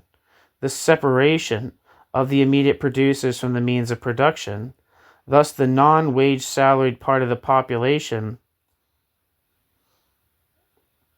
still about 83% in 1924, was reduced to 3% in 1939 and reached 0 by 1970. Quote, one of the most important historical achievements of the socialist economy, end quote, observes J. Corneye, not without reason, has been to, quote, systematically bring labor into the production process, end quote. Alexander Gerschenkron, after citing Marx's celebrated statement about the capitalists, quote, accumulate, this is Moses and the prophets, end quote, adds that, quote, there is every reason to doubt that there has been any economy on modern historical record to which these words would apply with greater justification than the economy of the Union of the so-called socialist Soviet republics. Emphasis on socialist in the original. Gerschenkron, 1966. Instead of denying the existence of competition of capitals in post-revolutionary economies on the basis of its non-resemblance with the forms of competition in, quote, classical capitalism, end quote, one should, we submit, try to derive the specificity of competition of capitals in post-revolutionary economies from the specificity of the post-revolutionary economy's capitalist development, particularly its secular tendency of, parenthesis, over, and parenthesis, accumulation of capital under a single juridical owner of total social capital, parenthesis, over accumulation of capital in post-revolutionary economies is meant for its separate and reciprocally autonomous units of production, a, quote, persistent expansion drive and an insatiable investment hunger, end quote. And the competition of units of production at the, quote, vertical and, quote, horizontal levels has shown itself as a double, quote, striving in the sense of Marxian, quote, competition of capitals, striving for maximizing its own share of the social surplus value via the obtaining of investable resources, as well as striving for maximizing its own contribution to the creation of social surplus value via planned fulfillment. Footnote, quote, the entire logic of the Soviet system rests upon the proposition that it is the duty of all subordinate management to obey the planned instructions of the center, end quote. Alec Nova, 1983. End footnote.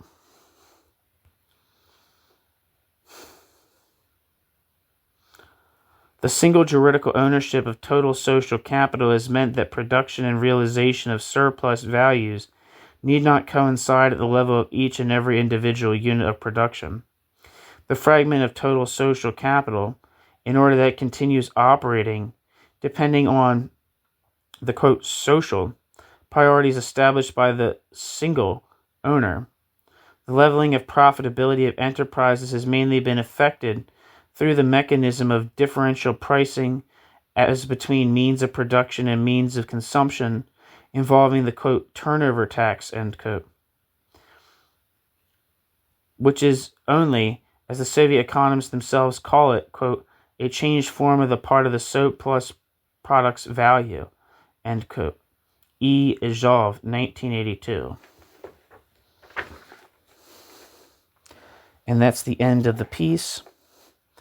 I'm going to see if there's anything in these references that is worth checking out. So let's see. J. Berliner.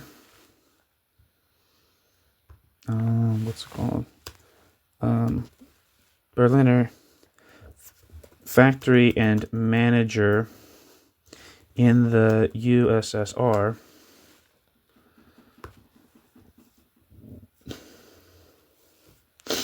Not really seeing a description of this. I'll read the contents: introduction, economic milieu, goals of management, premiums and other goals, profit is a goal, the safety factor in the production plan, the safety factor in the procurement plan, the assortment of production, the quality of production, falsification of reporting, blot, the Tolkach and uses of influence, inbuilt controls over management, control by the ministry, party and trade union controls, other controls over management, a critique of the post-Stalin reforms, summary and evaluation. And that's that. And then we've already looked up I think Bettelheim calculation.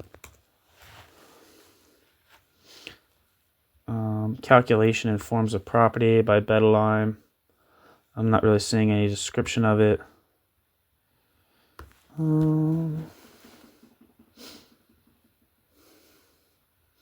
Its sections include economic calculation and monetary calculation, situating the problem, the quote, presence of commodity categories.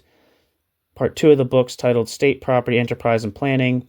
1. State planning and social formations in transition between capitalism and socialism.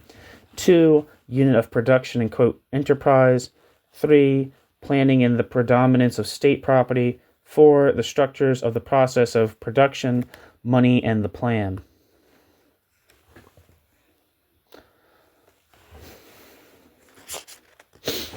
I'm not going to look up the other borrowed book.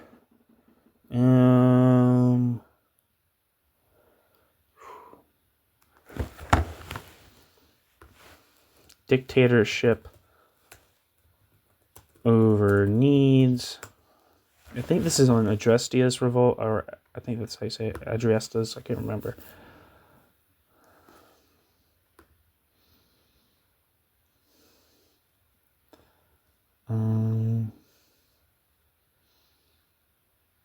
Yeah, that's by Ferenc Feher, Agnes Heller, and Georgi Marcus. Not really seeing anything for that.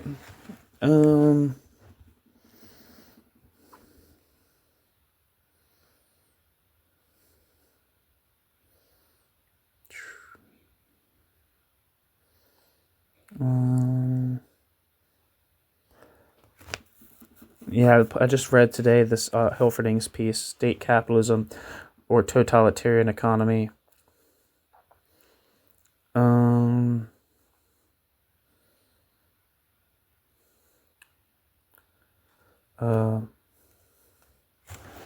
Political Economy of Socialism. 1985. Not really seeing any description of that.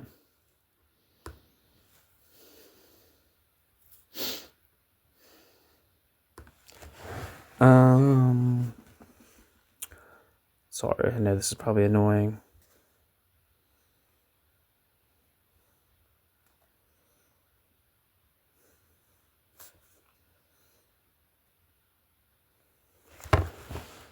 Corni, growth, shortage, inefficiency in the socialist economy.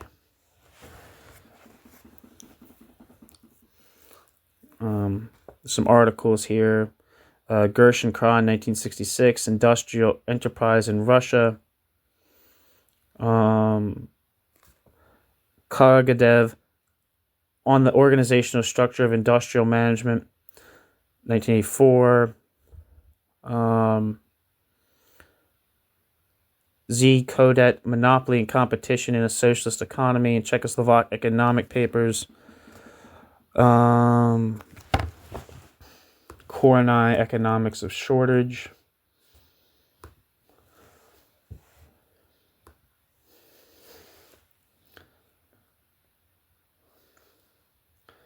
When I typed this in, the Wikipedia came up for shortage economy.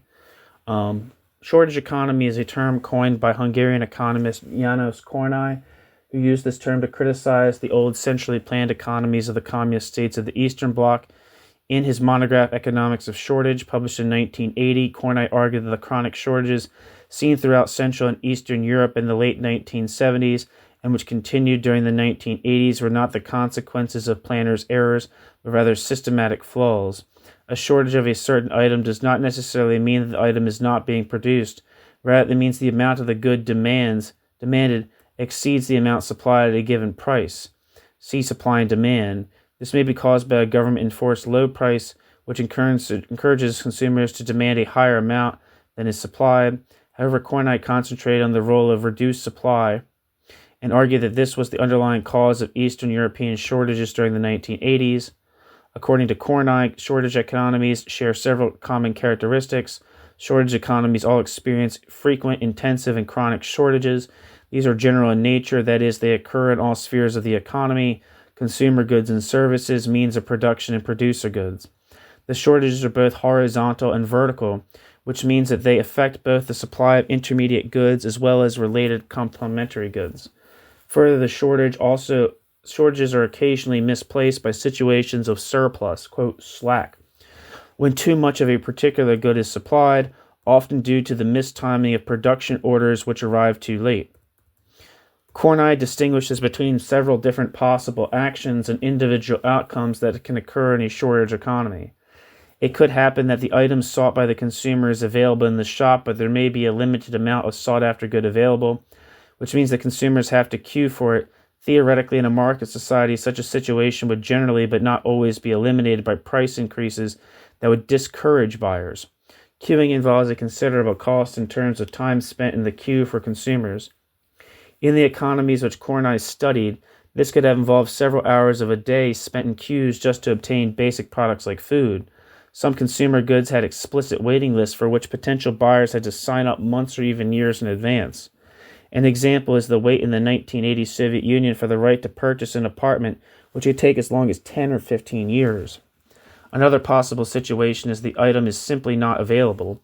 In that case, the buyer can either abandon the intent of purchase completely, spend additional time and implicit economic cost in further search for the good, or purchase a substitute good. According to Kornai, the purchase of a substitute is compulsory. Finally, it is possible that the consumer ends up purchasing a completely unrelated good due to the income effect, simply in the hope that selling the unneeded item later will enable him to purchase the actual good he is seeking at a future time. This has the effect of increasing demand for other goods simply because they are there, and can lead to the spread of shortages throughout the economy. The common results of these shortages for consumers are forced substitutions between goods, which are imperfect substitutes, and forced savings as consumers are unable to fully utilize their current purchasing power. The institutional incomes involve the so-called soft budget constraint, in which production units under a planned economy form expectations of always being bailed out by central authorities, paternalistic behavior on the part of the planners who blame the shortage on the fact that consumers demand, quote, wrong things, and in macroeconomic terms, repressed inflation resulting from pent-up demand. Okay, so that's Kornai. So on shortage economy, the Wikipedia. Kornai has an article, Equilibrium as a Category in Economics. Kozlov, Political Economy, Socialism.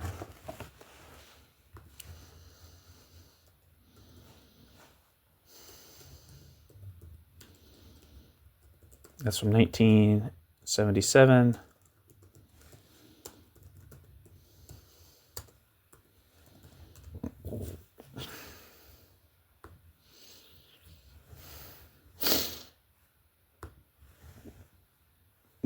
Not seeing any description of this book.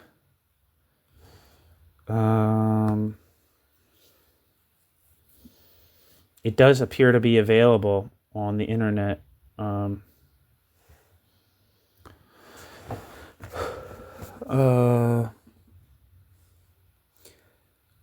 K. Lani's article, Enterprises, Markets, Competitive Situation, an article from 1980. David P. Levine, 1977, Economic Studies.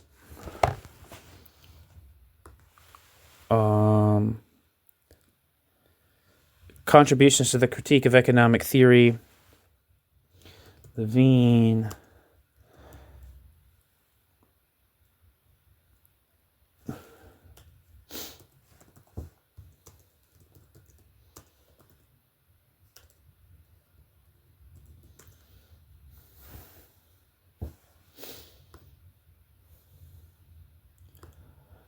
The description for Economic Studies, Contributions to the Critique of Economic Theory by David P. Levine says, first published in 1977, David Levine's Economic Studies offers a critique and reconstruction of the theoretical conception of economic life. The premise of the study is that only an investigation of the system of elementary economic relations, value, capital, production can overcome the confusion and misdirection which baffles progress in all areas of economic theory and lay the foundation for further development of economic science.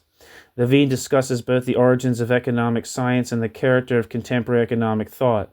Levine presents a critique of the ideas of classical political economy and of the notion of a, quote, labor theory of value, end quote, which excludes the possibility of a science of economic relations. And so that's David P. Levine's Economic Studies, Contributions to the Critique of Economic Theory.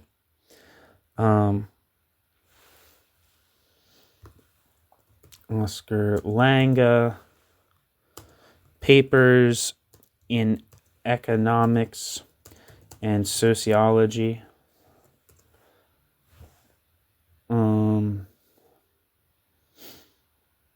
The description of this book says, Papers in Economics and Sociology is a compilation of materials authored by the Polish economist Oscar Lange. The coverage of the essays covers the interrelations between economic and social issues. The first text covers the Marxist and socialist theory, then proceeds to tackling political economy and socialism.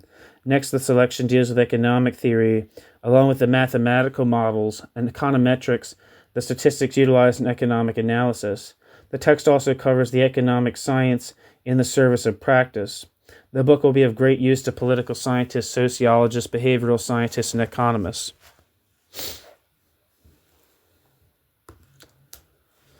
So that's Oscar Lange's Papers in Economics and Sociology, 1970. There's a piece by P. McNulty, A Note on the History of Perfect Competition. Another piece by P. McNulty, Economic Theory and the Meaning of Competition. An article by Ernest Mandel, 10 Theses on the Social and Economic Laws Governing Transition Between Capitalism and Socialism, published in Critique, number 3 in 1974. I'll probably read that eventually. I'm sure that's referenced in Marcel van der Linden's Western Marxism in the Soviet Union. A bunch of pieces by Marx, The Usual Suspects. Alec Nova, The Economics of Feasible Socialism.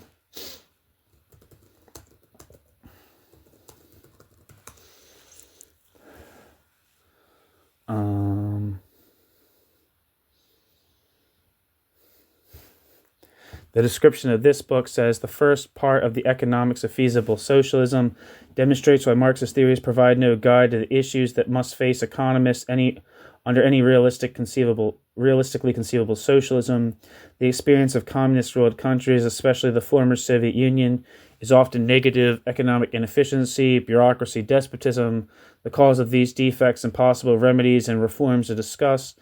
The problems of transition in the context of Western industrialized countries and of developing countries is also examined, with particular attention centered on the errors of economic policy in Chile and China, amongst other countries. So that's Alec Nova's 1983, The Economics of Feasible Socialism.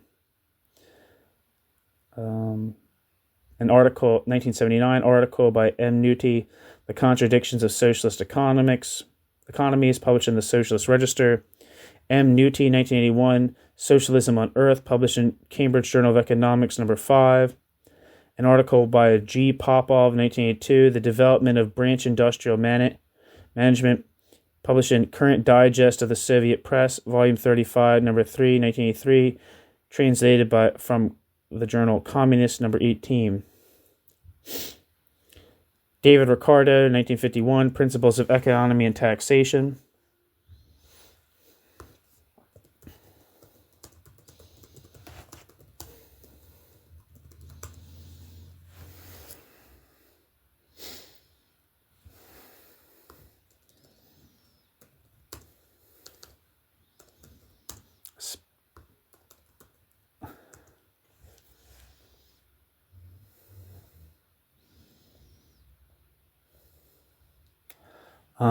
Wikipedia says, On the Principles of Political Economy and Taxation, published in 1817, is a book by David Ricardo on economics. The book concludes that land rent grows as population increases. It also presents the theory of comparative advantage, the theory that free trade between two or more countries can be mutually beneficial, even when one country has an absolute advantage of the other countries in all areas of production. During the Napoleonic Wars, Ricardo grew weary of the Corn Laws, a tax imposed on wheat by the British that made it impossible to import wheat from the rest of Europe. Ricardo, despite his wealth, supported those who could no longer afford grains and bread once the price floor was in effect to support farmers. In his argument for what is now free trade, Ricardo highlights the idea that if a country can get a good from another country at a lower cost, it would behoove a country to source that item from the cheaper producing country than to produce the good locally. Quote, to produce the wine in Portugal might require only the labor of 80 men for 1 year, and to produce the cloth in the same country might require the labor of 90 men for the same time. It would therefore be advantageous for her to export wine in exchange for cloth. End quote. Ricardo's theory demonstrates that a country, when choosing between two goods to produce and trade, could still achieve an advantage by focusing on the good requiring fewer resources to produce, even if the country does not have an absolute advantage in that good. This allows countries with an absolute advantage in multiple goods, or with no absolute advantage at all, to still benefit from international trade. Ricardo claims in the preface that Turgot, James Stewart, Adam Smith, Jean-Baptiste Say, Sismondi, and others had not written enough, quote, satisfactory information on the topics of rent, profit, and wages, Principles of Political Economy, is Ricardo's effort to fill that gap in the literature. Regardless of whether the book achieved that goal, it secured, according to Ronald Max Hartwell, Ricardo's position among the great classical economists Adam Smith, Thomas Malthus, John Stuart Mill, and Karl Marx. In his book, Adam's Fallacy, A Guide to Economic Theology, economist Duncan K. Foley highlights that in the Principles, Ricardo criticizes Adam Smith's treatment of the theory of value and distribution for circular reasoning, in particular as far as concerns rent, and that Ricardo considers the labor theory of value, properly understood, a more logically sound basis for political economic reasoning. Foley also discusses the chapter on machinery, which Ricardo includes in his third and final 1821 version of Principles. Here Ricardo famously analyzed the impact of the adoption of machinery on the different classes of society, revising his earlier view that mechanization could be expected to be of benefit to each of the classes of society. The increase in productivity due to mechanization lowers the production cost and thus also the real prices of commodities.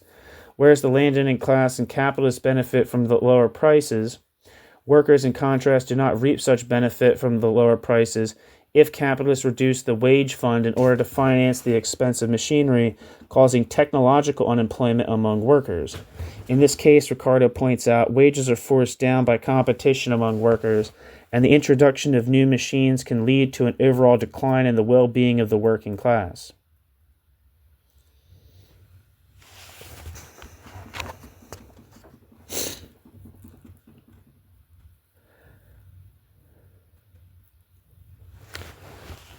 Stropha, the works and correspondence of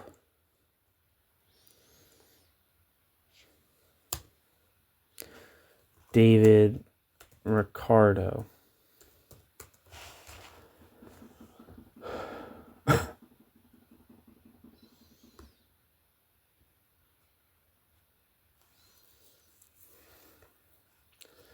Yeah,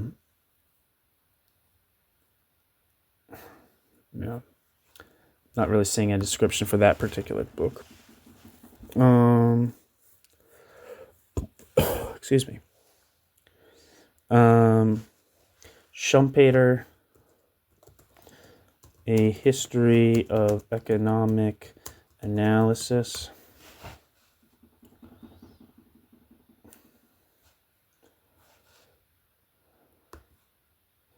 The description of this book, originally published in 1955, says, at the time of his death in 1950, Joseph Schumpeter was working on his monumental History of Economic Analysis. Unprecedented in scope, the book was to provide a complete history of economic theory from ancient Greece to the end of the Second World War, a major contribution to the history of ideas, as well as to economics. History of Economic Analysis rapidly gained a reputation as a unique and classic work.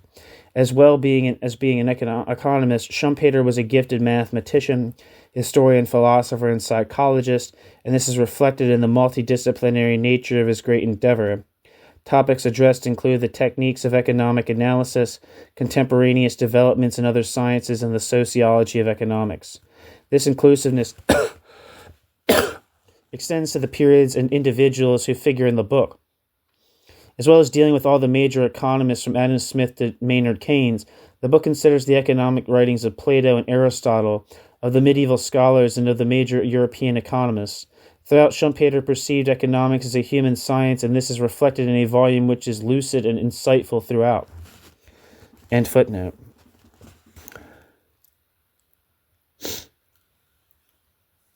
There's an article by Anwar Sheikh, 1980, Marxian Competition versus Perfect Competition.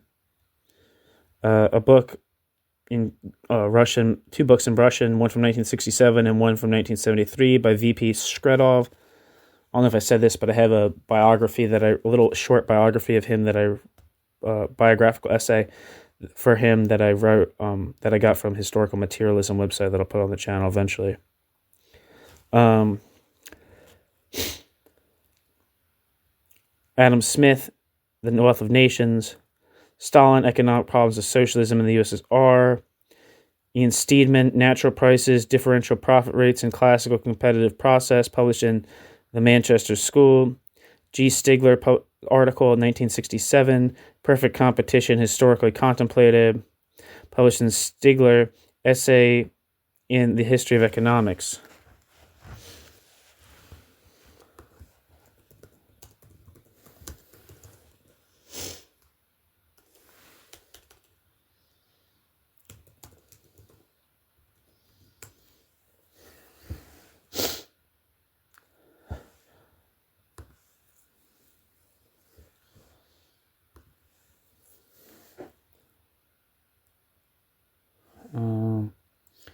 Not seeing.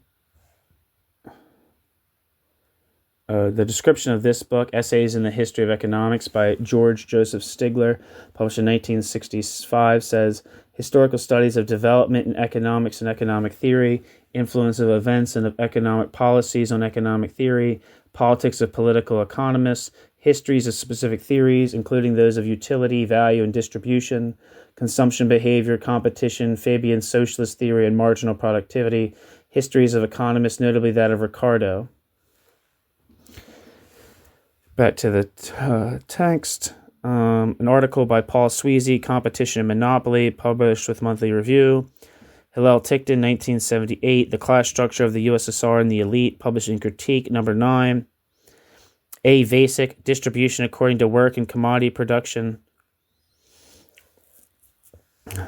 J. Weeks, Capital and Exploitation, published in 1981.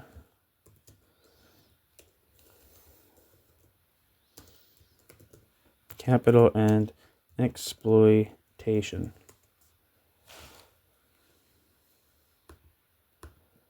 This is published with Princeton University Press, and the description says, Professor Weeks proposes that the key to Marx's critique of capitalist society is the labor theory of value.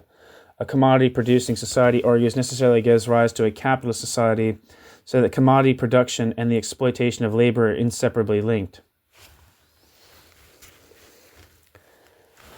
And that's the end of the references section. So thank you for listening.